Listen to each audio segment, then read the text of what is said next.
Bueno, buenas tardes. Fíjense, hoy vamos a ver un poquito de muchas cosas para complementar precisamente lo que son archivos. Para los que todavía tengan problemas con listas, vamos a ver un poco sobre las listas.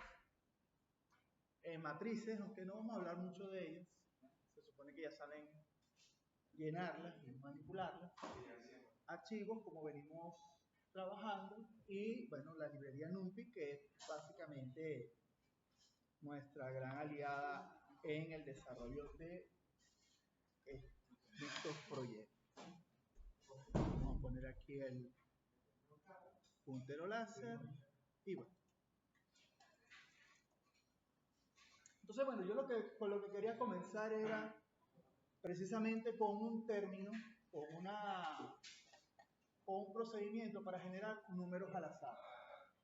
Los números al azar tienen la ventaja que podemos llenar desde matrices hasta, bueno, emplearlos como elementos semilla para iniciar un proceso iterativo. Y bueno, realmente no tienen mayor ciencia, simplemente utilizamos la instrucción random, tenemos que importar la librería random, perdona la falta de precisión, con la idea de poder hacer este procedimiento. Resulta que, para que tengan idea de una cuestión, las computadoras no son muy buenas trabajando con procedimientos al azar. Estos algoritmos que emplea el computador para generar números al azar lo hacen en función de, bueno, depende de quién lo programó, pero esencialmente lo hacen usando la fecha y la hora. Y cuando digo la hora, no es una hora en específico al segundo, sino a las milésimas de segundo. Entonces digamos que en el momento que va a generar un número al azar, utiliza como semilla ese número a la milésima, y es muy difícil que nosotros coincidamos con un número en específico, por lo que es una muy buena aproximación para generar números al azar. La instrucción que ven acá es bueno, puedo verla de aquí. Simplemente utilizamos un nombre de variable, que en este caso lo están llamando variable. Ese comando lo que va a hacer es darnos, va a imprimir una serie de números al azar, o nos va a dar un solo número. No, solo nos da un solo número. Entonces es igual a random, que es la librería que invoqué acá arriba en la parte de importación de librerías, punto, porque es el llamado a un método, y usamos randit para generar números al azar enteros. Y entre paréntesis colocamos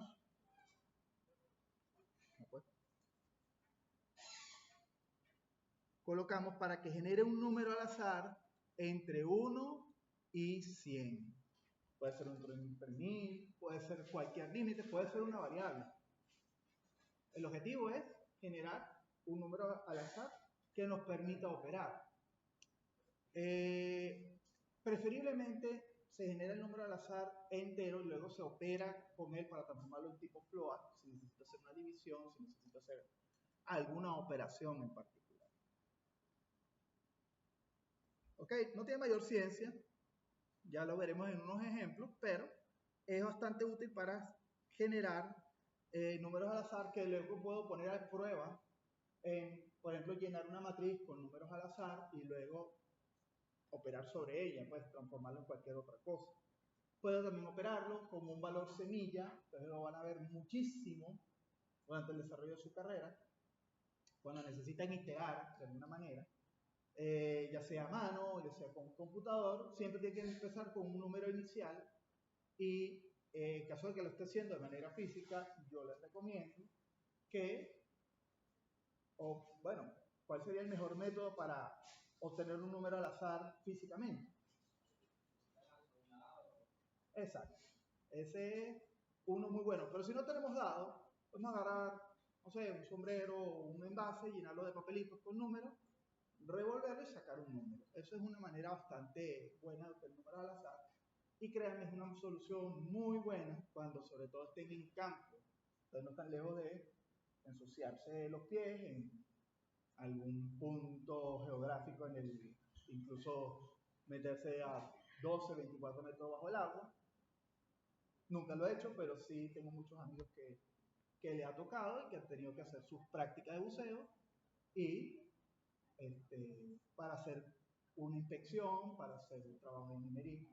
Y el cielo es el límite. Y en ese tipo de trabajo es muy probable que necesiten un número al azar, así sea para ubicar aquella alma que va a tener que lanzarse a buscar o hacer ese tipo de inspección. Dígame. En eso de invocar una variable que, bueno, de números al azar, el intervalo quiere decir que va a arrojar 100 números o números que están del 1 al 100. Números que están del 1 al 100. Sí, estos procedimientos no están para generar grupos de números al azar. Si tú quieres una lista de números al azar, pues aplicas un for, lo metes en una lista y que la lista vaya generando números al azar uno a uno. Tienen que entender también, porque lo he visto mucho, que números al azar puede ser cualquier número, incluso puede repetir números. Eso sí quiero que quede claro. No, profesor, aquí me escribió 29, 7, 29 de nuevo. ¿Está malo? No está mal. Puede existir una probabilidad de que se repita el número en algún momento. Eso es tan igual como la probabilidad de que en un salón de 30 estudiantes, por eso que yo no aplico esa, al menos 2 cumpleaños el mismo día.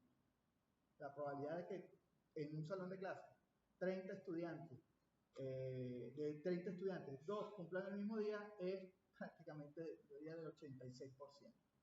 Así que, pero no puedo aplicarlo acá porque ustedes son 24. Entonces, pero ya eventualmente les tocará algún y pueden hacer esa prueba.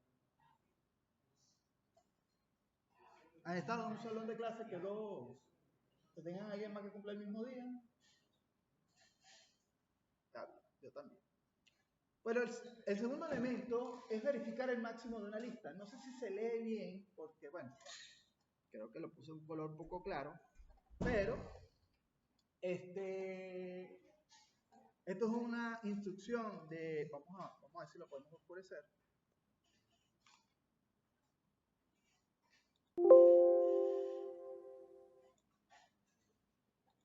Sí, si puedo. Poner un color más oscuro. Está bien ese. Ok. Entonces, bueno, esto es muy sencillo. No requiere de NumPy. Y bueno, cuando ustedes veían en sus prácticas o en el problemario que tenían que detectar cuál es el máximo valor que estaba dentro de una lista, en este caso una lista sencilla, con simplemente decir que el valor max fila es igual al máximo, en una matriz, en la lista ahí, podéis detectar el máximo de esa lista. Voy a tener que escribirlo acá. Si se acuerdan lo de matrices, en una matriz realmente es una lista dentro de una lista, y este procedimiento lo único que hace es que en una lista, por ejemplo la lista 0, o sea que verifica dentro de esta lista cuál es el valor máximo, decimos max de matriz en la lista 0, él va a detectar en esta lista cuál es el máximo. Y si hago lo mismo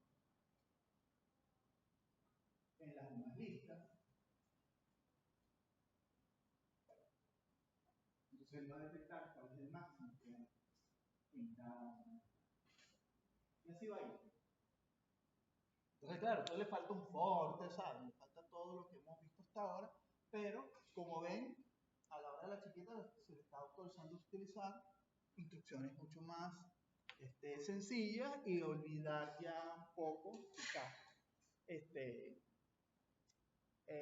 todos estos procedimientos complejos. ¿Por qué? Bueno, es muy sencillo. Si se dan cuenta, esa es la historia de la humanidad. Hace muchos años era cuando apenas 1200, cuando se estaba inventando, por decirlo de una manera, cómo leer las matemáticas, multiplicar era cosa de genios y eruditos. En serio. O sea, hoy en día multiplicamos sin ni siquiera pensarlo. 5 por 6. Ya saben cuánto es 5 por 6. ¿Verdad? ¿No? Okay. Entonces, en programación está pasando lo mismo. Ya llegamos a un punto en el cual los retos que tenemos que afrontar a nivel de programación tienen que ser mucho más elevados y por lo tanto cosas como detectar cuál es el máximo de una lista solo queda precisamente para el aprendizaje y saber de dónde viene. Llegará un momento en el cual ni siquiera lo emplearán, sino emplearán directamente la inducción. Para que tengan una idea de lo de la multiplicación y cómo se hacía antes, busquen procedimientos como la multiplicación rusa o la multiplicación japonesa. Creo que, bueno, los hijos míos se la enseñaron en el colegio. Y verán cómo multiplicaban antes, cómo era el proceso de multiplicación, y eso tiene toda una explicación.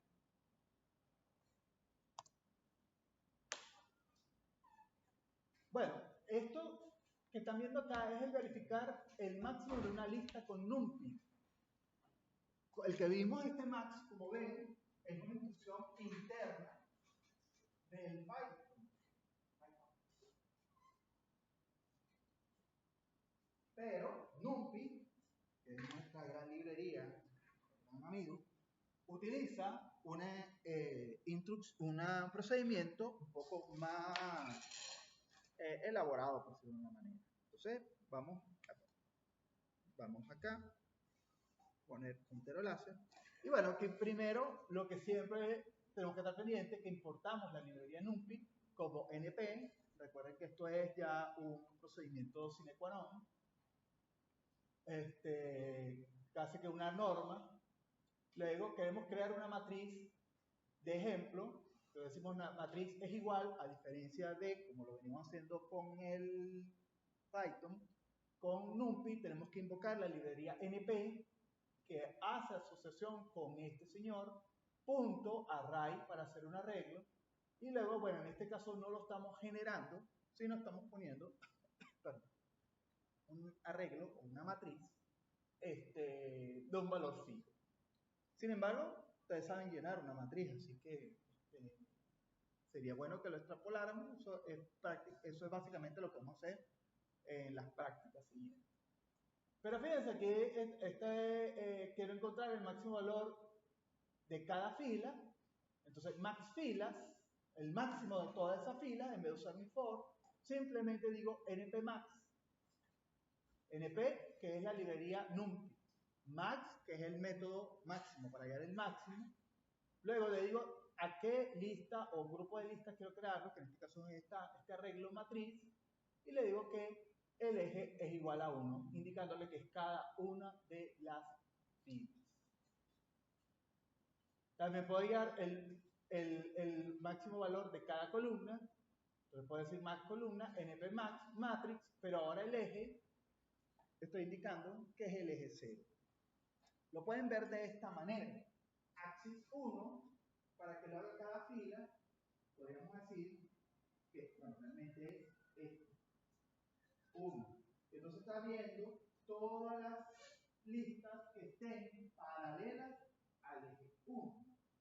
Y 0 viene siendo este eje, que es básicamente verificar todos los elementos máximos paralelos a la fila 0. Sí, bueno, que esto es una reinterpretación. Bueno, es indiferente. Puedo poner aquí un 0 y realmente lo adapto a mi nomenclatura, que es la nomenclatura que yo adopté. Filas, columnas. Y tengo que tener cuidado, como les dije con las matrices, tengo que tener cuidado con conservar siempre la misma nomenclatura, porque es básicamente eso, una nomenclatura. Disculpe, la tercera línea dice axis igual a 1. Aquí. Sí, aquí dice axis igual a 1. Se queda sin batería. Aquí, axis igual a 1. Y aquí dice axis igual a 0.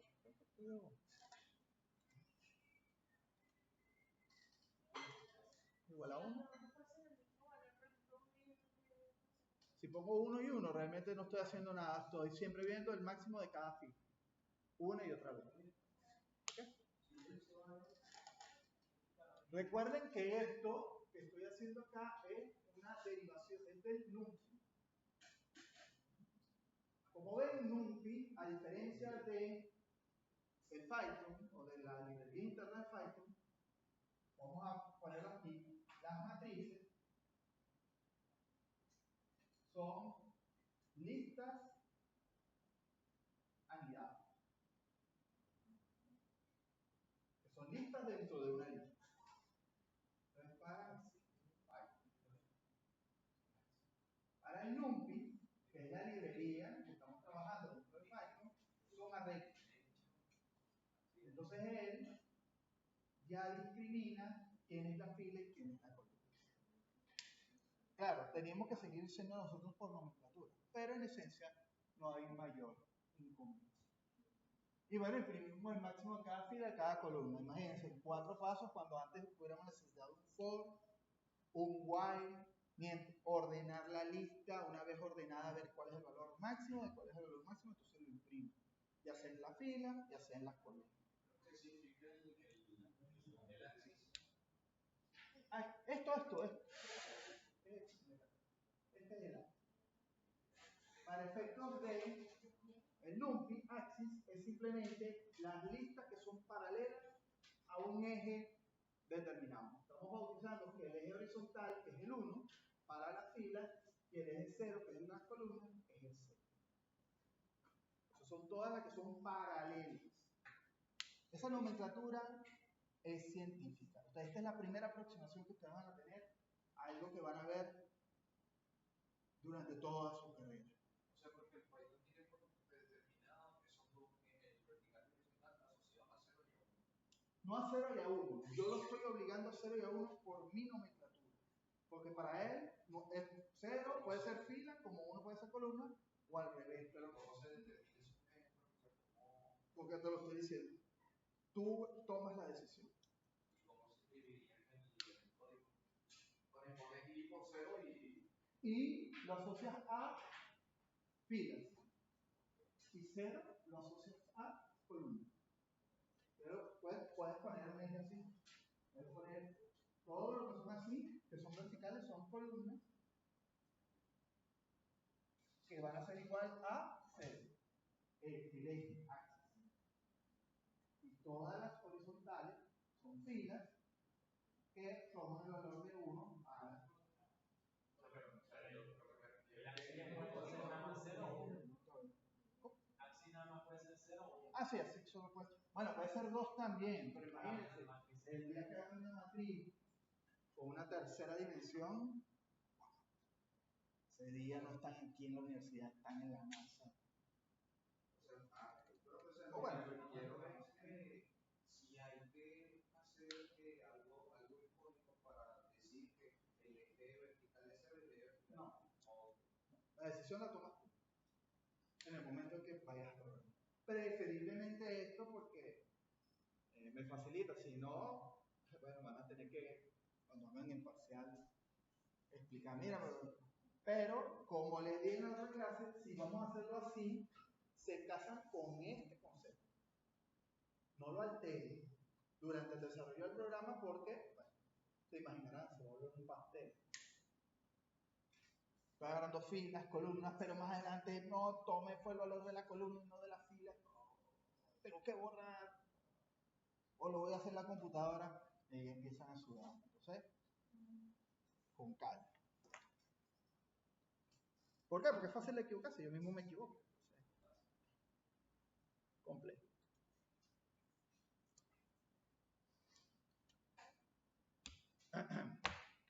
Bueno, este es un resumen básicamente de lo que hemos visto.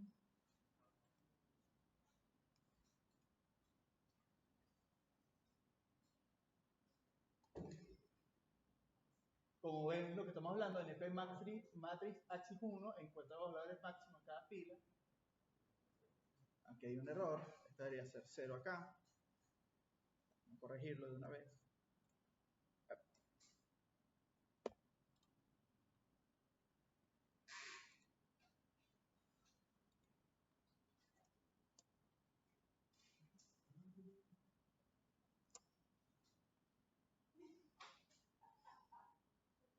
Ah, no. No, este no se lo vamos a dar. Ah, no, sí se puede. Ah, no, estaba bien. Ah, no, no, perdón, no, estaba bien. ¿Qué es eso? Por supuesto que el primero, NP Max,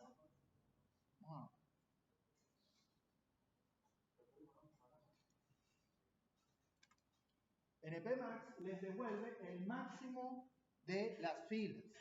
Pero el que está abajo, NP Arc Max, lo que le devuelven es la posición en columna de esos valores máximos en cada fila. O sea que él le devuelve el índice, si necesita el índice por alguna razón. Entonces si el máximo está acá, entonces le va a devolver el 2. Si necesita el índice, ¿se acuerdan? Que nosotros hemos dicho, por favor, identifiquen en esta lista el índice en el cual se ubica el máximo valor. Generalmente lo que hacían era estar pendiente del ciclo for, y dentro del ciclo for, cuando consiguiera un máximo, copiara era el índice de la matriz, no el valor de la matriz. Lo hicieron creo que en el examen.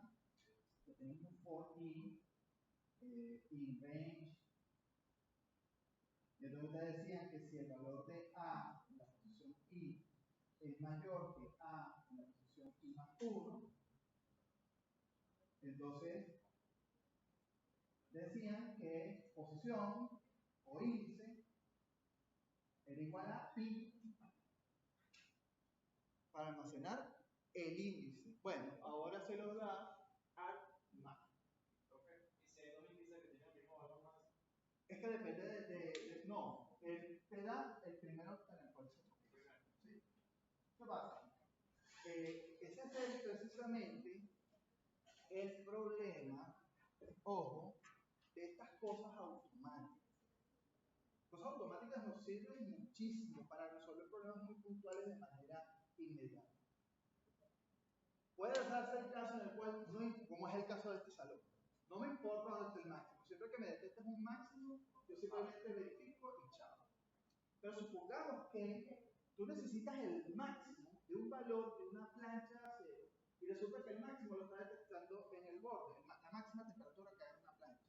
Y resulta que esa no te interesa, porque si esa es el máxima temperatura que agarra una plancha, obviamente es esa, porque lo que le sigue de borde es la fuente de calor que genera. Estamos en sintonía, ¿no? Pero no, yo a mí me interesa el máximo en el centro. Resulta que este tipo de instrucciones entonces fallan. Entonces, ¿qué necesito? Necesito dos cosas. O hacer un procedimiento y eliminar el borde de la matriz, y entonces hago uso a ese argmax, o hago lo que venimos haciendo. Limito los ciclos for para que no revise los bordes, o sea, en vez de por en el rango de 0 a, no, desde 1 o desde 2, porque me interesa verificar este señor de acá adentro, que es el único que me interesa verificar, entonces tengo que limitar los rangos para que solo trabaje dentro de la matriz. Eso no lo puedo controlar con estas instrucciones automáticas. Y ese es el problema. Por eso no se les enseña de primera y que las usen de manera libre, como el que no le importa nada, porque si se tropiezan con este tipo de problemas, la solución puede resultar incluso más engorrosa que simplemente dos pitches ciclos for y una limitación de rango que resuelve el asunto de manera más eficiente.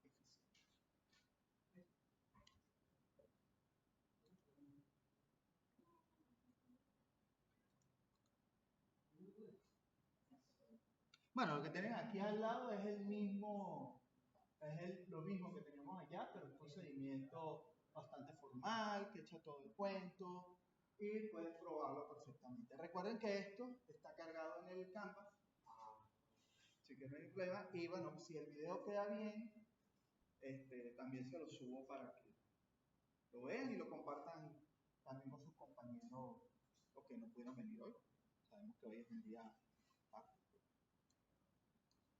Bueno, lo que vamos a estar viendo, como les había dicho, y vamos a continuar en esa misma onda, manipulación de cadenas de caracteres, instrucciones. Parece que va a ser un desorden, pero a la larga la idea es que vayan teniendo este tipo de herramientas y cualquier cosa las consultan. Hay algunas que son extremadamente repetitivas, no hay mayor ciencia, pero conocer cómo funcionan también me da posibilidades de incluso combinar instrucciones con el fin de que me dé el resultado deseado.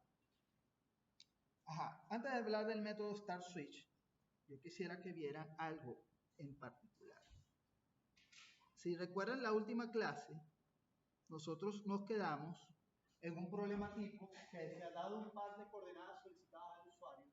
El programa debe indicar a qué punto de interés está más cercano, empleando el archivo coordenadas.txt. Todo eso está cargado en el Canvas. Entonces, ¿en qué nos inspiramos para hacer ese programa? Bueno, básicamente es un programa como el famoso Google Maps o Google Earth, o cualquier programa de geocolocación en el cual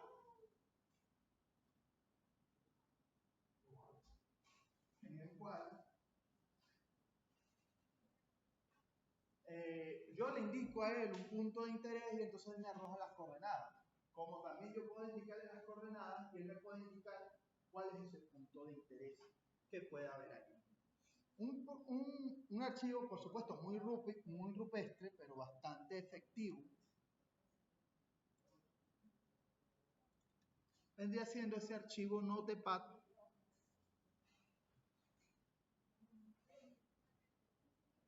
Este es un archivo, ojo, que puede arrojar cualquier programa, cualquier estación central, de hecho, el mismo teléfono, si usa la aplicación adecuada, puede devolverle las coordenadas de puntos interesantes. Yo puse eso porque, bueno, para poner los puntos de coordenadas de un proyecto que solo son P1, P2, o casas o industria, me fui por puntos un poco más relativos de la ciudad. Por ejemplo, si usted escribe en el Google Earth Plaza Caracas, él le devuelve esas coordenadas. Y fíjense la particularidad de las coordenadas, es un trabajo, como quien dice, bastante ajustado a la realidad. Aquí tengo una coordenada con, a ver, 3, 6, 8 cifras significativas. Para efectos de topografía, con 3 cifras significativas está perfecto.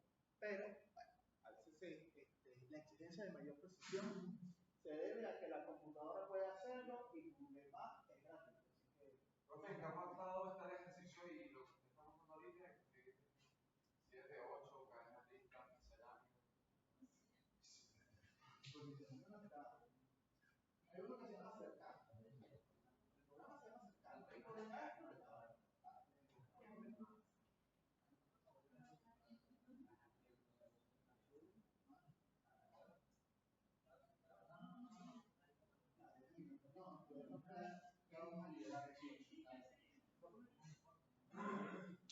Entonces, bueno, fíjense la particularidad. Arriba aparecen dos comentarios, que eso es importantísimo, que se lo pidan a quienes provean a ustedes ese tipo de archivos.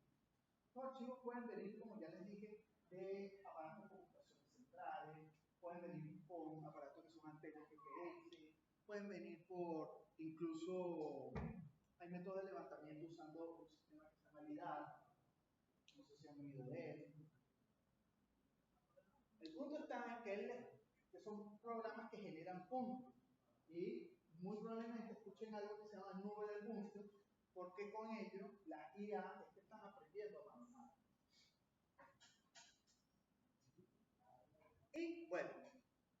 aquí identificamos, el formato me dice que primero está el nombre del sitio, Plaza Bolívar, bueno, no lo dice expresamente ahí, pero es obvio que dice Plaza Bolívar.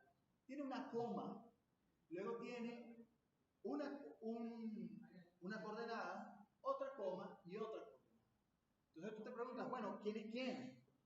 Es importante, si no estamos duchos en el asunto de las coordenadas en Caracas, pero para mí sí, ciertamente una representa el este, con la coordenada X, y la otra representa el norte, que es la coordenada Y. Eso porque yo me lo sé de memoria, pero alguien que lo desconozca, alguien que no trabaja con eso y que necesita programarlo, generalmente los programadores no lo conocen, entonces tienes que decir X, Y, uno representa el este y el otro representa el norte. Ah, ok, perfecto. Entonces, como ven, esa información, cada una de ellas, tanto Plaza Bolívar como la coordenada X, como la coordenada Y, deben guardarse en alguna parte. Entonces, la idea es que guardemos, necesitamos guardar esta información para luego manipularla y acceder a ella. Eso, en esencia, es lo más básico que vamos a ver sobre bases de datos. Entonces, simplemente es eso, una recopilación de datos acerca de algo muy particular. Entonces, ¿qué tenemos que hacer? Pues tenemos que leer toda esa información y meterlas en un programa. ¿Cómo las vamos a meter? Bueno, generalmente no los dejamos solos, por lo menos en esta aula, pero cuando estén en la vida real, tienen que tomar esa decisión, sentarse con las personas que vayan a emplear el programa, etcétera, etcétera, etcétera.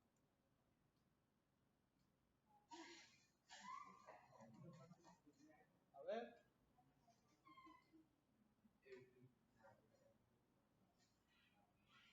Entonces,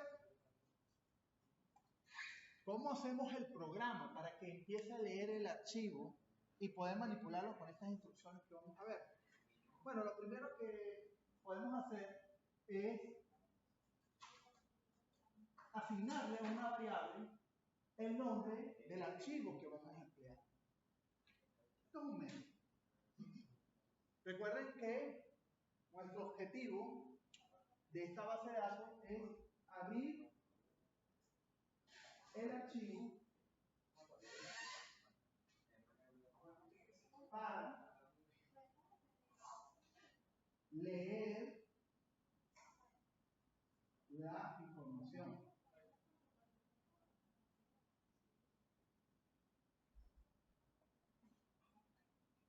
Yo no le estoy pidiendo bajo ningún concepto alterar.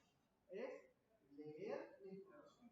Y una vez que esa información esté cargada en memoria, yo voy a manipularla y luego veo si la tengo que cambiar. ¿Qué pasa con cambiar? Usted tiene que tomar esa decisión. Si tú quieres cambiar una información y resulta que la Plaza Caracas no se va a mover de ahí, entonces esas coordenadas que están ahí nunca van a cambiar. Entonces, esa información no puede cambiar. Cambiar puede implicar problemas.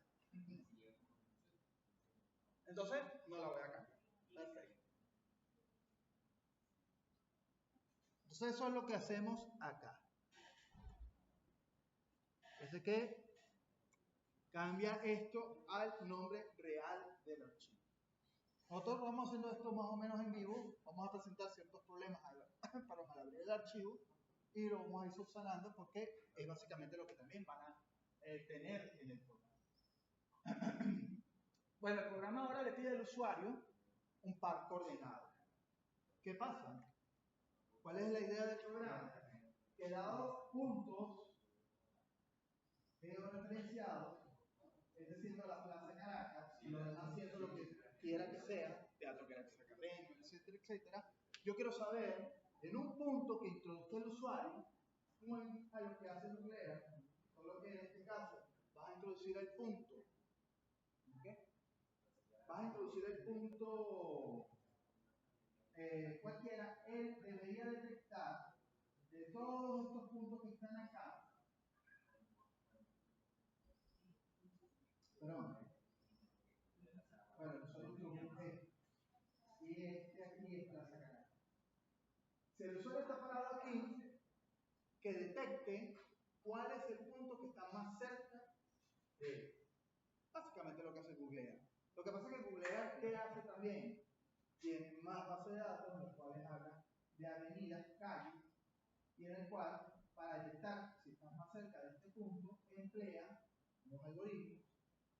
De hecho, es una inteligencia artificial muy incipiente, pero en el fondo lo es, porque bueno, yo digo eso en teoría, realmente no me consta. Supuestamente él detecta cuál es el camino más cercano. Incluso la españoleta llega y dice, vas por la vía más corta, pero eso no es tan así. A veces no lo es, sobre todo en países que no tengan suficiente información, como es el caso de nosotros. Otra que existe, por ejemplo, eso es una de las aplicaciones como Loop, que te manda una vía. ¿Qué pasa? Que luego te piden salir por una calle, por ejemplo, pero pasa que esa calle tiene salida. Correcto. Y eso puede generar sentido.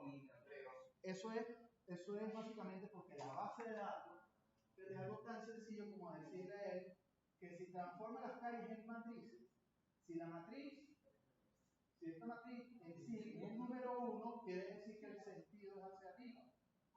Y si tiene un 0, hacia abajo. Y simplemente alguien se equivocó o no lo ha actualizado, no le ha puesto el 1 o el 0. Entonces, es ahí cuando él creo que tiene un botón para reportar ese problema. Puedes reportar, la dirección que tú tienes es errada. El sentido es inverso. Y bueno, me imagino que alguien es algo tan sencillo como transformar un 0 en un 1 o viceversa y se resuelve. Pero eso es más complejo, al menos que lo quieran hacer. Pero es mucho más complejo. Digamos que para empezar el problema, simplemente, tú le dices, esta es mi ubicación y yo quiero que tú me digas cuál de estos sitios estoy más cerca. Eso es lo que va a hacer el programa. Entonces, bueno, obviamente pido dos valores float.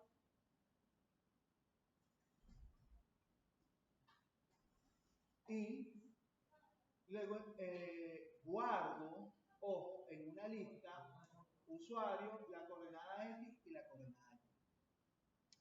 Hay cosas que no tienen que ser obligatorias hacerse. Se hizo así porque. Luego, el programa le decimos que necesito leer las coordenadas desde el archivo que yo tengo de base de datos que me proporcionó alguien, en este caso se lo estoy proporcionando yo, y luego un procedimiento que se encargue de encontrar el punto más cercano. Me lo puse así explícito para que no haya problema. Entonces necesito un programa que lea los archivos, pero recuerden el procedimiento. Si creo un programa o una función que lea archivos,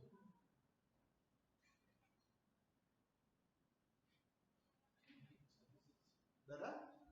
Necesito que lo saque al programa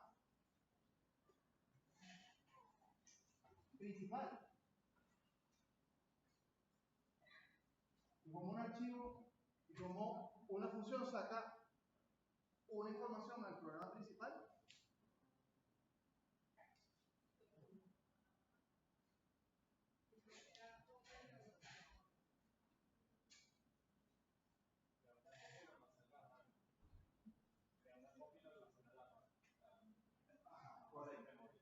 lo primero que sabemos es que está el archivo. ¿Verdad? El archivo, yo lo paso con una serie de instrucciones que vamos a reflejar la memoria, que la paso a la memoria RAM. Pero la paso a la memoria RAM, recuerden de la función. Mi pregunta es, de la memoria RAM de la función necesito que pase a la memoria RAM del programa principal. ¿Cómo hacemos eso?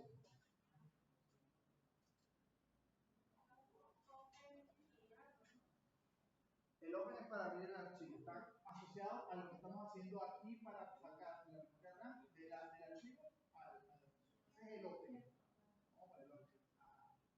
aquí.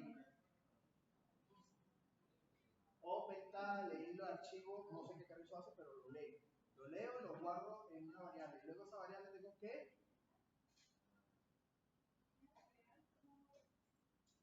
Sí, le pego el número.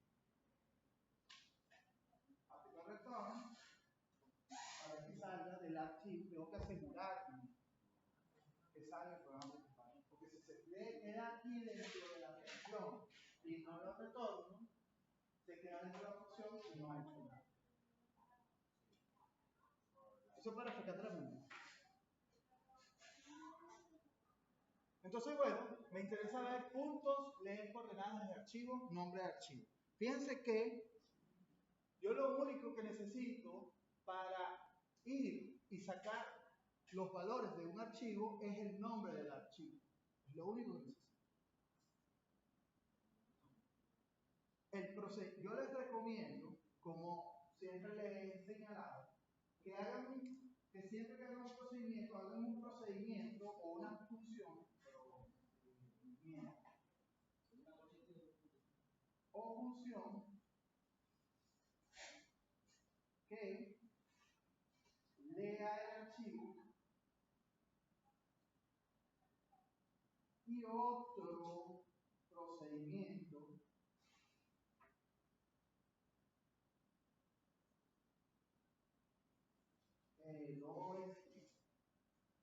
lo escriba usando la W o write o add. Pero no mezclen los procedimientos. Eso es tan chévere como enfocarme solo en la lectura. Y si quiero escribirlo, primero le pido incluso confirmación al usuario. Porque como deben saber, la escritura o la sobreescritura de un archivo es la descripción de la data que está ahí adentro, ya sea para generar una nueva o ya sea para meterle más datos al archivo. ¿Les ha pasado alguna vez que están haciendo una tarea en Word y ya la tienen más o menos hecha y resulta que lo que habían hecho hace 2 o 3 semanas era lo que era, y entonces se puso a inventar y resulta que no era así? Entonces, usted quisiera tener un respaldo de esa información de hace 2 semanas. Entonces, bueno, empiezan, se vuelven locos, buscan un pendrive, buscan en el archivo que pusieron final, pero que no es el final, ya está listo, sino el final, y ustedes echan todo eso. ¿Por qué? Porque saben que el archivo, aunque saben que almacena la información, si la destruyó y no hizo un respaldo, no queda bien. Claro, porque lo mismo que está en reverso, pero está en el momento, no funciona en el momento. En el WhatsApp sale el reverso, como las acciones que pusiste ahí, pero eso no. Sí, Sale ya. pero eso no funciona. Una de las que puede funcionar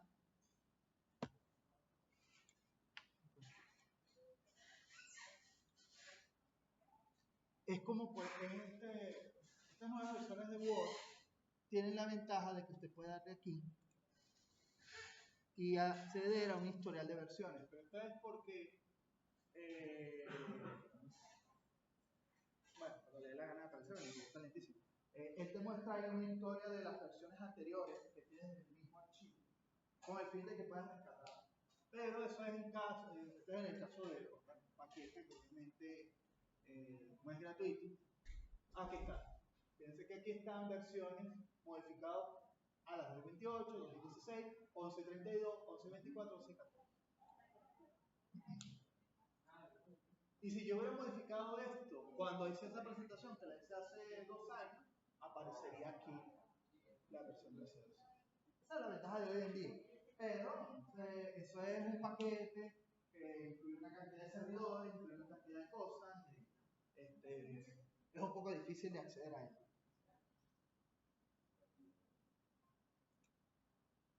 Pero tiene esa ventaja.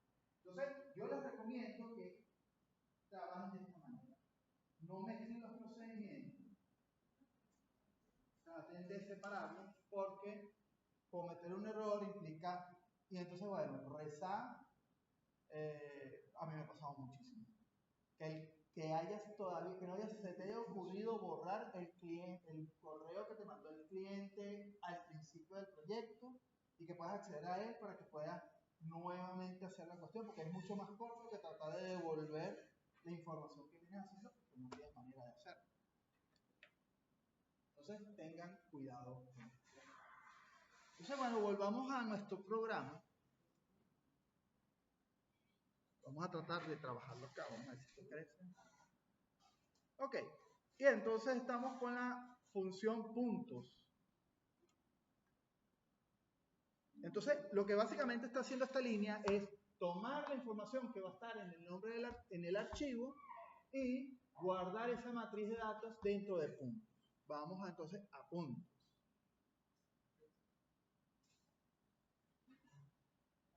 Aquí está. Es este señor de acá. Esto se ve, ¿no? Ok. De todas maneras, repito, bueno, ahorita creo que en el Canva no está habilitado, pero entonces se los habilito y lo tienen listo. Entonces, fíjense lo que estoy haciendo. Ojo, esto se manipuló sin número, se manipuló de manera normal. Ustedes pueden hacer el ejercicio de transformarlo en una matriz número. Entonces, bueno, lo primero que hacemos es inicializar una lista realmente de puntos igual a 0 o igual a vacío. Lo segundo que tengo que hacer, porque voy a leer el archivo, es, como les había dicho en la clase anterior, vamos a usar el quit open. Yo sé que este es el otro procedimiento, buenísimo, pero recuerden que la ventaja del quit open es que no te está pendiente de cerrar el archivo. Y él lee tantas listas como necesiten que lean. Y eso es, digamos, maravilloso. Entonces, with open, abro paréntesis, nombre archivo. Nombre archivo es la variable nombre archivo que está aquí arriba, que yo sé que para este momento se llama coordenada.txt, que es el archivo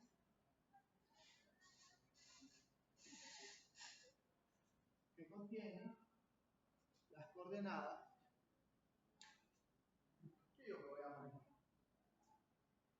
Versatilidad de esto, que si usted tiene un archivo con más información, pues revisará muchísimo más. En este caso solo tengo 5 puntos, pero si usted quiere recorrerse la ciudad y ver cada uno de esos puntos, cargarlos en ese archivo y luego hacer que este archivo funcione, por supuesto que le va a dar una ubicación mucho más precisa de las cosas que tiene cerca. En este caso de las 25 cosas que podría tener cerca, dependiendo de las coordenadas que entonces, with open, nombre de archivo, coma, R. ¿Por qué es R? ¿Por qué es R? Porque solo R.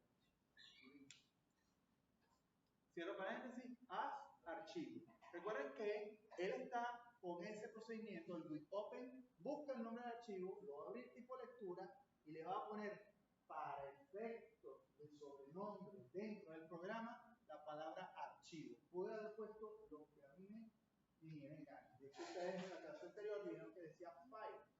Bueno, obvio, eso fue sacado de una bibliografía en inglés, donde decía file. Pero aquí se trabajó en español y se llamó archivo. Pero pueden llamarlo como quieran. Lo que tienen que estar conscientes es que en ese momento esa variable, entre comillas, va a almacenar toda la información del archivo.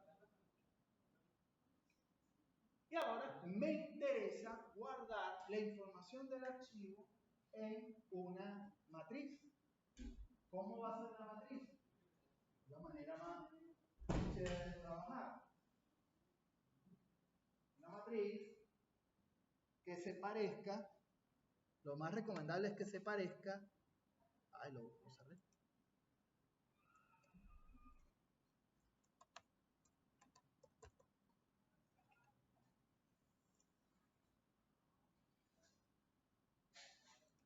Lo mejor es que se parezca al archivo que me están pidiendo. El archivo que me están pidiendo tiene una cabecera que, si más el caso, no me interesa guardar. Solo me dice el formato y me da una información asociada a el mapa que estoy empleando en el GPS. Eso después, seguramente algún día se lo van a explicar. Por los momentos, coordenadas UTM, zona 19N, puntos relevantes en Canadá. Formato X, este y el nombre. Entonces, yo puedo hacer una matriz en la cual tenga una columna que va a almacenar los nombres o la descripción, una que va a guardar vamos a ponerlo, y otra que va a guardar y es el nombre. Entonces, muy importante que lo escriban. Obviamente, el programa le da igual. Pero si se dan cuenta, estoy generando una matriz de elementos que voy a llenar de la manera típica. O sea, aquí no hay invento. Voy a llenar retorno, retorno, retorno, y teniéndolo una vez puesto en una matriz, lo demás es muy sencillo. Y mayor pérdida porque solo es un motor de búsqueda de distancias y comparación. Entonces, bueno, yo quiero leer esa información. Entonces, ¿qué es lo primero que yo veo? Lo que yo veo es que tiene hashtag coordenado, hashtag formato. Yo le había dicho que el Python, el hashtag, es, ¿cómo se dice? Un indicador de algo que él no va a tomar en cuenta, pero no toma en cuenta el compilador. Pero el programa que lee, el Python cuando lee un archivo, sí toma en cuenta el hashtag. Entonces, si yo empiezo a leer hashtag coordenadas UTM zona decimal, eso es un formato terrible, o sea, eso no me dice a mí nada. Yo quiero que él entonces lo omita. Lo que no me sirve, lo omite. Quieren, lo colocan en un archivo. Hay que poner un carácter que señale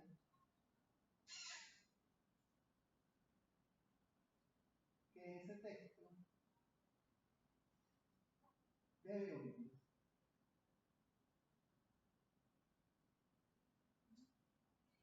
Este tipo de información usted se la tiene que solicitar a la persona que, yo le digo a nivel de desarrollo profesional, a nivel de nuestra querida academia aquí en el salón, yo ya les voy a dar el archivo para el examen ya preparado. Ustedes no tienen que hacer nada. El archivo ya está listo, ustedes trabajan en función de eso. Si lo cambian, se la verán conmigo, no debería nada de eso.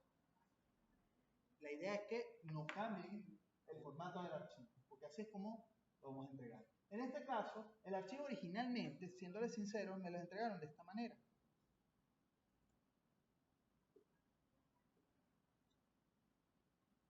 ¿Y qué fue lo que yo hice? Busqué una instrucción, y ahí es cuando nos volvemos para acá, y vi esta instrucción. Es un método, se llama start switch. El método devuelve true si la cadena comienza con un valor específico y de lo contrario, false. ¿Qué es lo que yo estoy buscando? Precisamente esto que está acá. Fíjense la sintaxis. String, que es la cadena de caracteres, ya veremos cómo asociamos cadena de caracteres con el archivo, punto start switch. Y este paréntesis, valor, inicio y final. El parámetro valor que está acá arriba,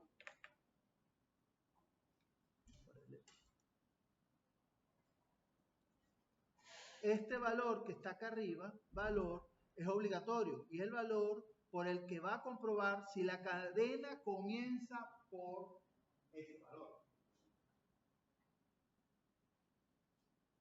Este parámetro de valor también puede ser una tupla. Bueno, eso sí, no lo hemos visto, pero si quieres indagar. Luego, el método devuelve true si la cadena comienza con cualquiera de los valores de la tupla. Tupla, veanlo también como una cadena de caracteres por momentos. El asunto está en que si yo uso esta instrucción y le digo que detecte que hay en principio una C, entonces que no lo tome en cuenta. Pero tengo un problema si empiezo con un carácter C.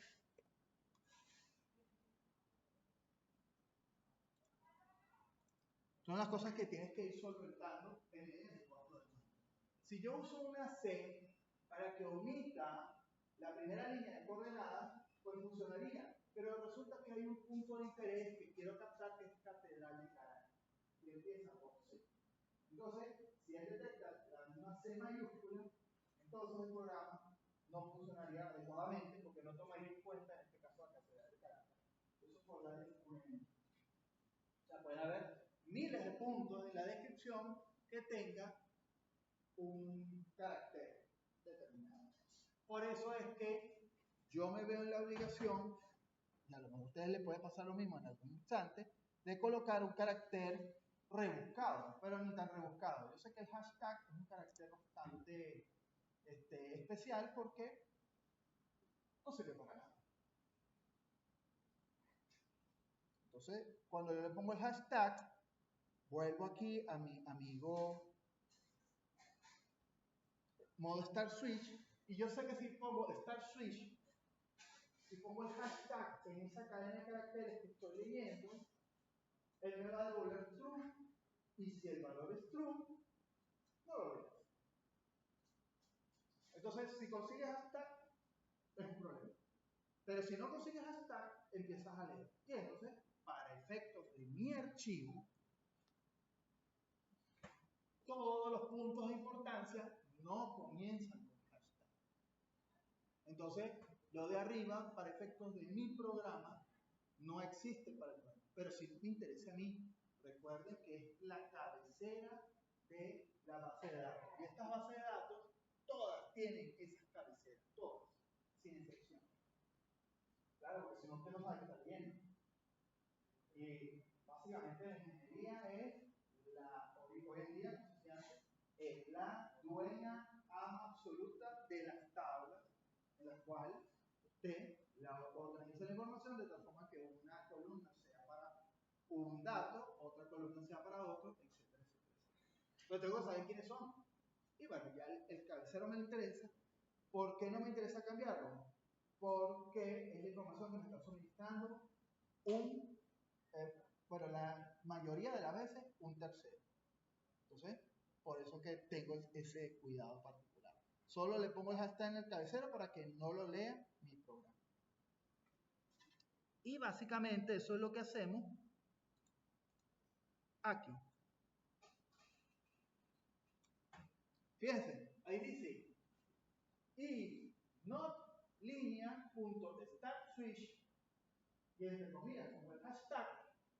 Entonces vas a leer del archivo la información que necesitas.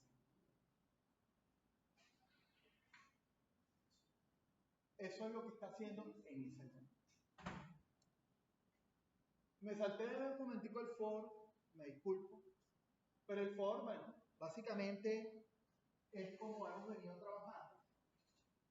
Es lo que les había dicho sobre su versatilidad.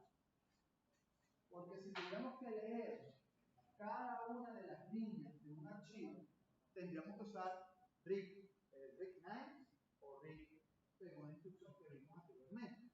Pero el for me permite ser específico sobre una información que esté llegando en un archivo. Yo puedo poner perfectamente for, como dice ahí, línea. Línea es una variable como el índice, que uno decía que estaba en un rango. Bueno, en este caso no está en un rango, está en archivo. ¿Quién es archivo? ¿Dónde? Ajá, ¿dónde está guardada la información de las coordenadas? Desde el archivo, directamente del archivo. Entonces, cuando tú escribes esto así, es lo que está diciendo, es que mira, vas a buscar en el archivo la primera línea y la vas a leer. Y esa línea se la vas a asignar a una variable que se llama línea. Yo la llamé línea porque es el nombre que que quise dar. Entonces, él, ¿qué está haciendo? Lee este conjunto de caracteres y se lo asigna a línea. Entonces, en este momento,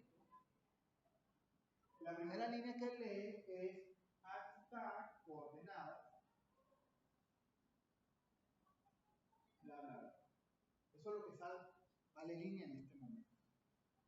Luego, if not línea, start switch hashtag, quiere decir que él ve si el primer carácter que está en esta línea tiene un hashtag.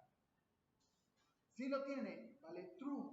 Si vale true, con el not vale false. Como vale false, no hace eso que está ahí adentro y vuelve al for line en archivo. Y como vuelve de nuevo el false, ahora verifica la segunda línea.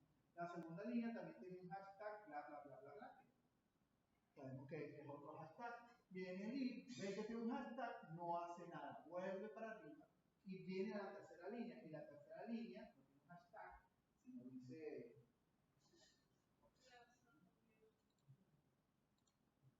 Plaza Bolívar, correcto. Aquí es donde se pone interesante. Como dice Plaza Bolívar,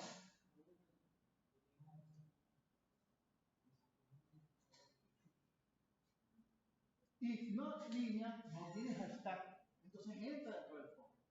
¿Y qué es lo que va a hacer primero? Él va a aplicar. Voy a poner el if y ustedes saben. Y lo primero que él va a hacer es asignarle a las variables nombre, coma, x, coma, y.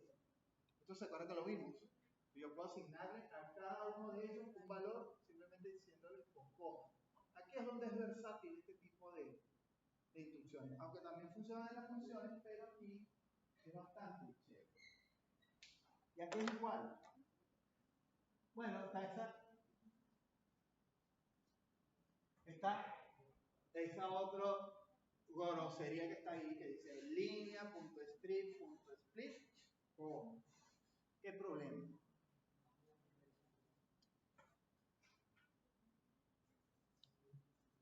Primero voy a decir qué es lo que está haciendo ese procedimiento y luego digo específicamente por qué se usa esa línea. ¿Qué hace ese procedimiento? Él viene a mi línea.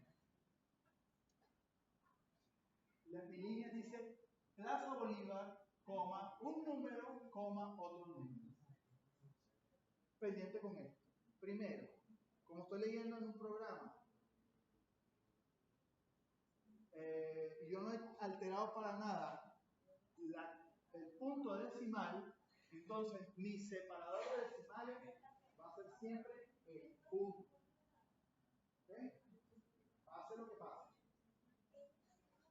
Y hay un problema que hay personas que se pueden inventar y cambian internamente en el Python que pongan el separador decimal la coma. Eso puede traer un problema. Tienen que tener cuidado. Lo mejor es punto, se acabó. Si después quiero pasarlo en una coma, ustedes saben que hay otros procedimientos para eso. Pero por los momentos, separador decimal, nuestra nomenclatura es el punto. Si nuestro separador decimal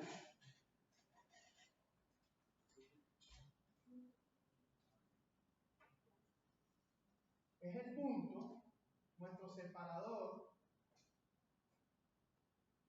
de lista, de elementos de la lista, va a ser la coma. Entonces, como ven, dice Plaza Bolívar, coma. La coma quiere decir que eso es un campo, una celda. No tiene nada que ver con la siguiente información. 732.125 punto, coma. Eso quiere decir que es otro número. Y el separador es la coma. Y luego el último. Entonces, él agarra esa línea que ustedes vieron y lo separa. Y le asigna a nombre Plaza Bolívar. A la X le asigna el número.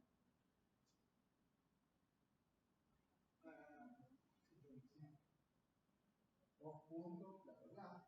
Y a Y le asigna 116. 116.000. No, 160.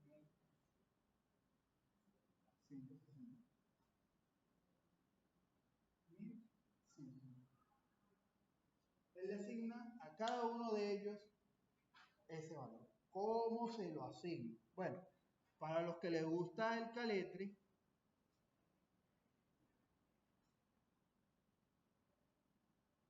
¿dónde está? Para los que les gusta el caletre, lo primero que le hace es buscar línea. Recuerden que línea tiene almacenado, ojo, una línea tiene almacenado una cadena de caracteres.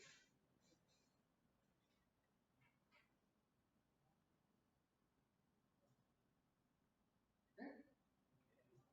Nada, risa cuando vean ese audio porque parece que el silencio fuera como esperando que estar con Si línea guarda cada línea una cadena de caracteres, strip, que es la siguiente instrucción, y lo pueden ver, lo tienen aquí en la presentación, remueve por defectos espacios en blanco. Resulta que ustedes vienen que dice Plaza Bolívar, coma, espacio, unos números, coma, espacio. Pero yo necesito que él remueva todos esos espacios, porque él tiende a confundirse. Elimina también tabuladores, nueva línea, etcétera, etcétera. Y ahí les dejo unos ejemplos para que lo sepan. En el caso de Plaza Bolívar, le quita los espacios que tenga, a excepción del espacio que pueda haber entre un carácter y otro existente. Si esto tuviera espacio, como hay un ejemplo por acá, espacios en blanco a la izquierda y espacios en blanco a la derecha, él los eliminaría y solo se queda con este conjunto de carácteres, Plaza Bolívar. Y no le quita el espacio a Plaza Bolívar, el espacio interno. Ahí tienen otro ejemplo que si quieren quitar guiones, con poner strip y poner un guión, entre comillas, él eliminaría guión, guión, guión, y los 3 guiones al inicio y los 3 guiones al final. Y en el otro ejemplo pueden poner una cadena de caracteres que quieren que eliminen, en este caso eliminan AB, dice A, B, C, D, E, F, B, A, y entonces el resultado le va a eliminar C, D, el A y la B, quedando C, D, E. Ahí lo tienen de ejemplo. Y el otro es el split. No volvemos al código. Pero también dice línea punto strip y luego tiene un punto split. Split lo único que hace es algo que tienen unos ejercicios en la guía, que es tomar una cadena de caracteres y tomar cada carácter usando el separador que hay por defecto y lo transforma cada uno en una serie. Fíjense que en el primer ejemplo usa espacios, porque cuando tú les pones split sin argumento, él toma los espacios como los separadores. Entonces fíjense que la lista dice Python, is, a, versátil, lengua. Pero si le pongo la coma y dice, por ejemplo, la lista Apple, banana, cherry, separadas por coma, él toma el coma como el separador y lo transforma en una lista que dice Apple como un elemento de la lista, banana como otro elemento y cherry como otro elemento. Que es básicamente lo que yo quiero hacer. Que yo quiero separar la lista en cada una de las celdas. Entonces, si vuelvo a fíjense que eso es lo que hace strip, abro y cierro paréntesis. ¿Por qué? Porque solo me interesa quitar los espacios en blanco. Punto split, abro paréntesis, pongo la coma, porque la coma es mi separador de cambio de cada uno de los elementos. Entonces, el Plaza Bolívar lo guarda en nombre, X guarda la coordenada X y Y guarda la coordenada Y. Y listo. Y luego, para que sean más felices, exactamente, va llenando la lista sin necesidad de for ni de escribir aquí, ni se instala nada. Apen y se acabó. Por eso que también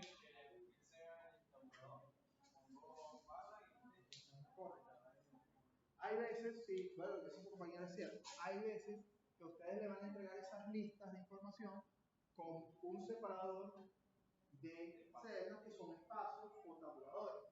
Entonces, donde dice, entre comillas, coma, no, entre comillas, pongo barra invertida T.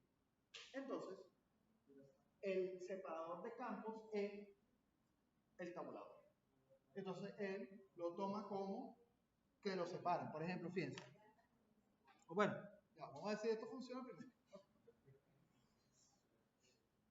Pero si yo le pongo en vez de una coma en el split, le pongo un slash T, ese es el separador de campos. Pero vamos a poner la práctica para que hay algo más importante todavía. Como les dije aquí arriba, este señor de acá, si bien guarda cada una de las variables que está en el archivo en una variable independiente para hacer una lista, cuando yo estoy haciendo la lista, los valores de X y Y son, porque él lo reconoce así, cadenas de caracteres. Entonces tiene que transformarlas en números, porque necesito los números para hacer la operación matemática. Entonces, por eso dice float X y float Y, haciendo énfasis en que quiero transformar de tipo string a tipo cadena. Y por eso cuando queremos transformarlo en cadena de caracteres, me interesa que elimine de esa cadena los espacios en blanco que necesito. Por eso es que tiene el strip. Porque si no le pongo el strip, él va a tomar no 732.125, sino espacio 732.125. Entonces, como tiene ese espacio, esa operación podría no funcionar bien. También puedes eliminar puntos. Si pones strip y entre comillas pones un punto,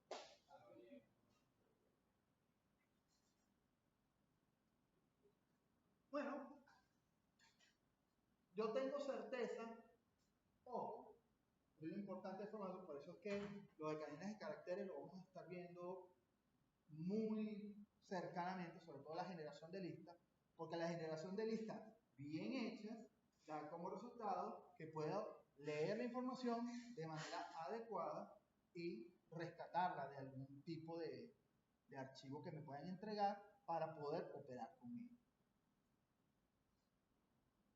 Bueno, cuando él termina acá, como les había dicho, esta función se ha encargado de sacar la información del TXT y pasar a la memoria RAM, pero en una variable que solo funciona dentro de la función, que es el arreglo puntos. Luego me interesa que puntos retorne al programa principal y por eso al final hay que estar muy pendiente de poner el retorno puntos. Que está acá. Si no, no hemos hecho nada. Versatilidad del with open, recuérdenlo. No tenemos que estar pendientes de la regla de que tiene que salvar el archivo, si no se el archivo no funciona. No, con with open, listo. El archivo, ¿ya lo leí? Sí. Me olvido de él. Ya él se encarga de cerrarlo y no es mayor.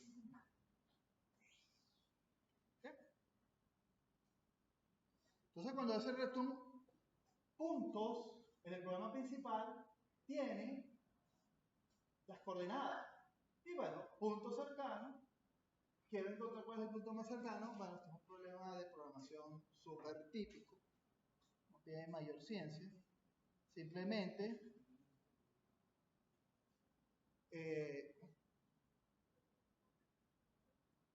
encontrar el punto más cercano, que es la función.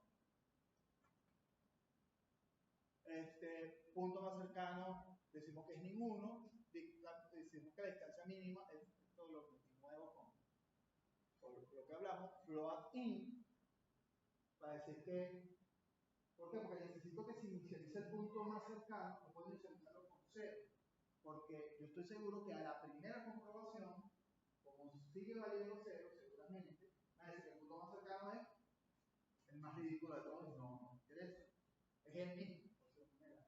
No, me interesa que se inicialice, que yo estoy aquí y el otro punto está en el infinito, un número muy grande. Así es como podemos inicializar con el infinito si es necesario. Y bueno, puntos, tiene todos los puntos, la matriz de puntos. Y leo cada punto, busco la distancia que calcule la distancia entre el punto que introdujo el usuario y los puntos coordenadas del usuario y verifico si la distancia es menor que la distancia mínima, veo cuál es el punto que tenga la menor distancia. Siempre que entre por ese i, siempre va a tener el punto más cercano, ya esto no tengo que estar explicando a detalle cómo hace, porque ustedes conocen y si no, pueden correr paso a paso, pero yo sé que el programa terminará con una lista que va a tener, o una variable compleja, que va a tener el punto más cercano. Retorna el punto más cercano y luego simplemente lo imprimo. El punto relevante más cercano es punto cercano a la posición 0, tiene la coordenada x, y punto cercano a la posición 1, perdón, punto cercano a la posición 0 tiene el sitio, Plaza Caracas, qué sé yo. El punto cercano a 1 tiene,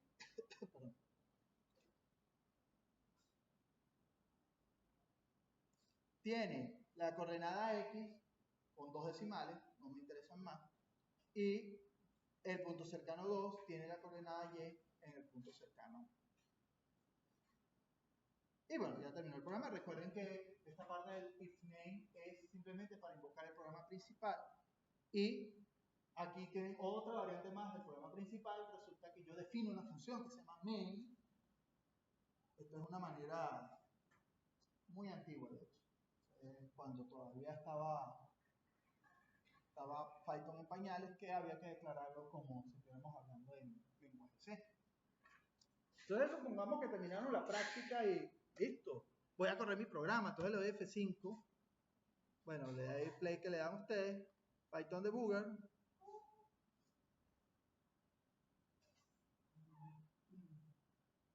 me pide aquí que ingrese la coordenada X, vamos a ingresar un número cercano, por lo menos que esté cercano en el vecindario, tiene que poner por lo menos 730.123, pongo la coordenada Y, 1.160.000, enter, y él me dice que el punto más cercano es el Teresa Carreño. No se lee ahí, ¿verdad? Aquí es donde es interesante ver unas cositas. Vamos a ver aquí.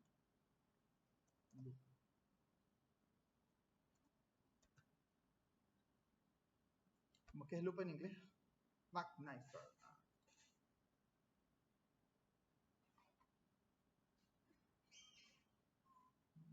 ¿Y ahora? ¿Pero se ve? ¿Se ve? Ok, fíjense que dice Teresa Carreja. Algo ahí. Recuerden lo que hablamos la clase pasada. Esto es muy común. Como vieron, de hecho esto yo lo hice en otra computadora y ahora estoy corriendo en esta máquina y me está saliendo este problemita. Entonces vengo para acá y veo que estoy en UTF-8 y lo que sigue es ver acá. Vamos a quitarle el... Ajá. Aquí dice Teatro Teresa Carreño con N. Puedo ponerle Carreño y listo. Pero también puedo salvarlo como, aunque está en UTF-8. Interesante. Vamos a cambiárselo a ANSI. Ajá. Pero hay otro inconveniente más. No, yo digo a nivel de apertura de archivo. ¿Qué pasa? Él abre el archivo como está colocado acá. ¿Se acuerdan que la famosa dirección C, diagonal, user, todo eso? No se lo estoy poniendo. Cuando no se la pones, el archivo se abre de la manera más sana posible. Si usábamos determinados visores o intérpretes, lo abre junto a donde esté el archivo que estoy en la misma carpeta. Pero yo no sé en qué carpeta está cercano.py. Sin embargo, no siempre es así. Él lo abre no en la carpeta donde esté, sino en la carpeta que tiene activa. Entonces, está grabado todo lo que ustedes quieran, pero es muy probable que les pase en el salón que cuando lo ejecute pasen dos cosas. O abra otro archivo que no es el que ustedes descargaron, el que yo les entregué, sino que abra otro archivo que tenga el mismo nombre, que bueno, que casualmente tenga la misma información. Bueno, es probable. Pero si pasan estas cosas, tú dices, oye, pero estoy seguro, tengo certeza que abrió el archivo mío. Para tenerla, tienen que ir aquí al menú File. Y ustedes siempre han dicho Open File para abrir un archivo. Pero tienen que decirle Open Folder. Que abra la carpeta en donde ustedes tienen tanto el archivo de Python como el archivo TXT. Si no, siempre va a haber la duda y es muy probable que no funcione. Entonces le dicen Open Folder. Y bueno, la gran pregunta es, ¿dónde está ese archivo? ¿Dónde lo abro?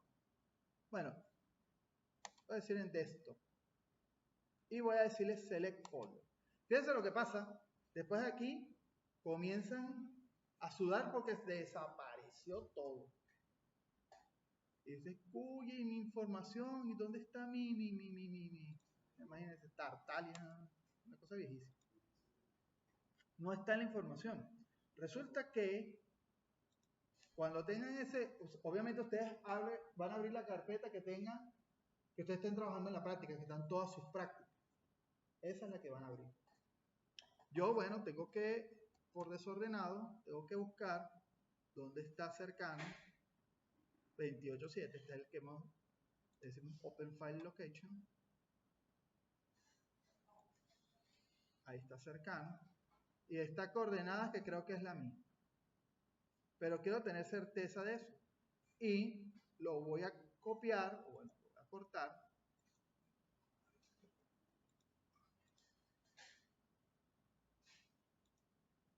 Lo voy a pegar en mi escritorio. Ahí está, lo pegué en el escritorio, como todo buen ingeniero desordenado. Me vengo para acá, ubico en esta carpeta de acá el archivo. Si no lo veo, le doy aquí a actualizar o refrescar. ¿Cómo que sea? Cercano. Cercano, aquí está. Y cuando lo ejecute, yo tengo certeza ahora de que él va a ubicar el TXT en la carpeta y es el archivo que yo estoy manipulando. Fíjense que le puse ANSI. Vamos a ver qué pasa.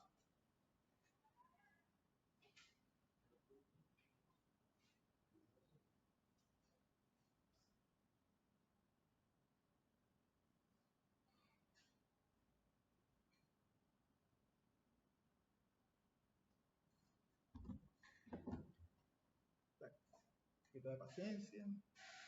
Ajá, coordenada X. 730, 1, 2, 3. 1.160.000, 1, 2. Ah, Teresa Carreño. Todavía funciona. Ahora sí aparece.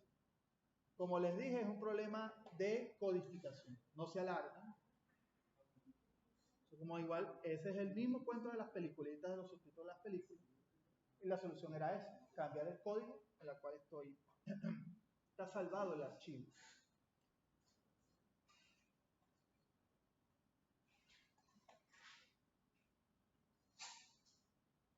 Bueno, al siempre le sale un mensajito de error, no le pare. Pero ese es el essence. Bueno,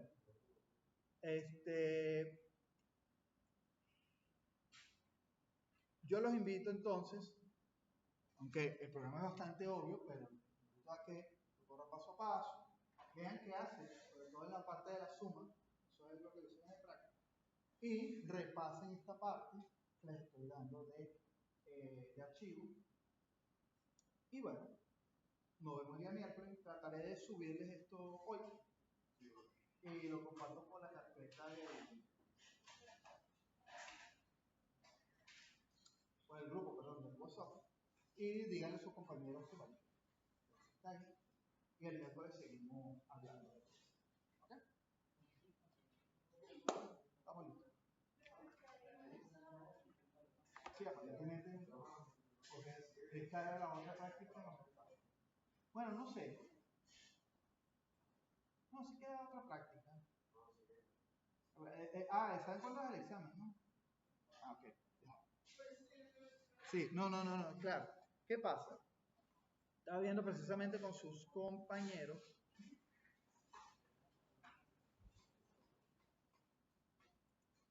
Vamos a ver, Facultad de Ingeniería UCB.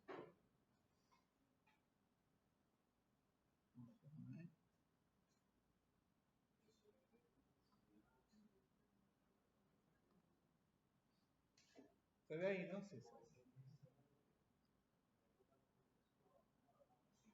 Control de estudios.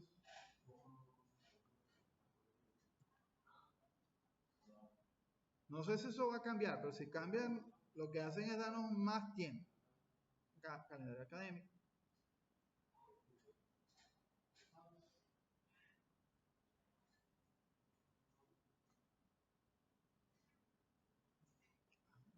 Fíjense hasta cuándo tenemos. Nosotros estamos ahorita parados el 28-7. O sea que nosotros estamos en la semana 15, como ven acá. Luego tenemos la semana 4. Luego tenemos la semana 11.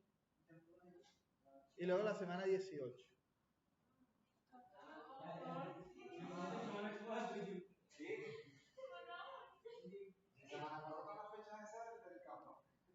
Yo tengo como objetivo que el tercer parcial lo vamos a hacer en esa semana de exámenes finales.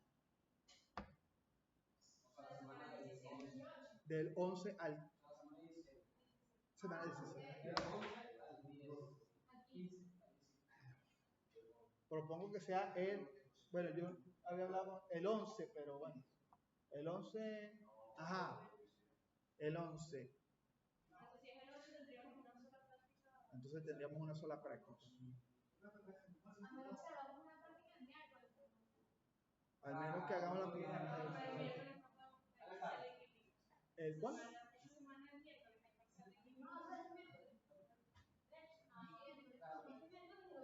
Sí, lo que pasa es que nos enchavetó Podemos ver si tenemos más bien la práctica este miércoles. ¿Okay? Sí, porque sería bueno que se fueran con dos prácticas. Para que el examen sea el 11. La otra sería que el examen fuera el 13 de agosto. ¿Ah? Ok. Bueno. ¿Y el 14? O sea, si es el 14,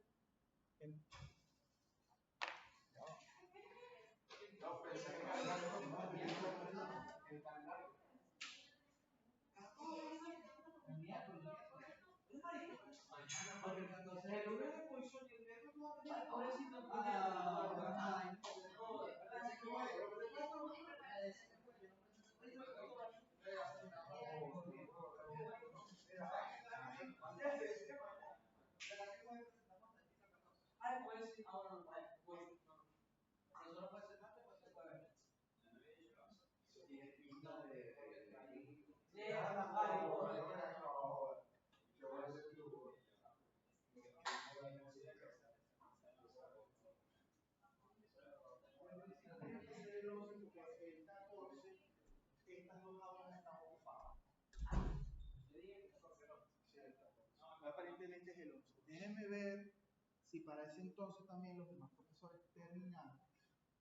Y entonces lo haríamos el 14. Pero si me dicen que no, que la van a usar, porque falta una práctica, el mismo cuento mío, entonces, sí, son básicamente, al menos que también podemos prácticamente trabajar puras prácticas.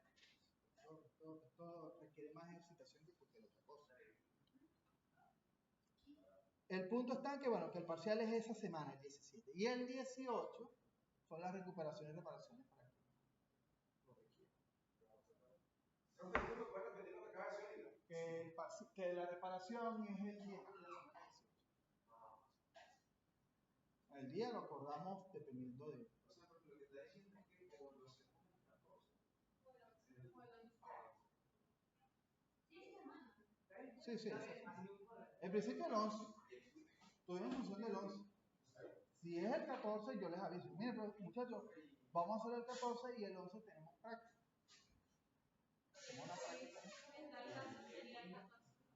En tal caso sería el 14. Pero tendría que consultar.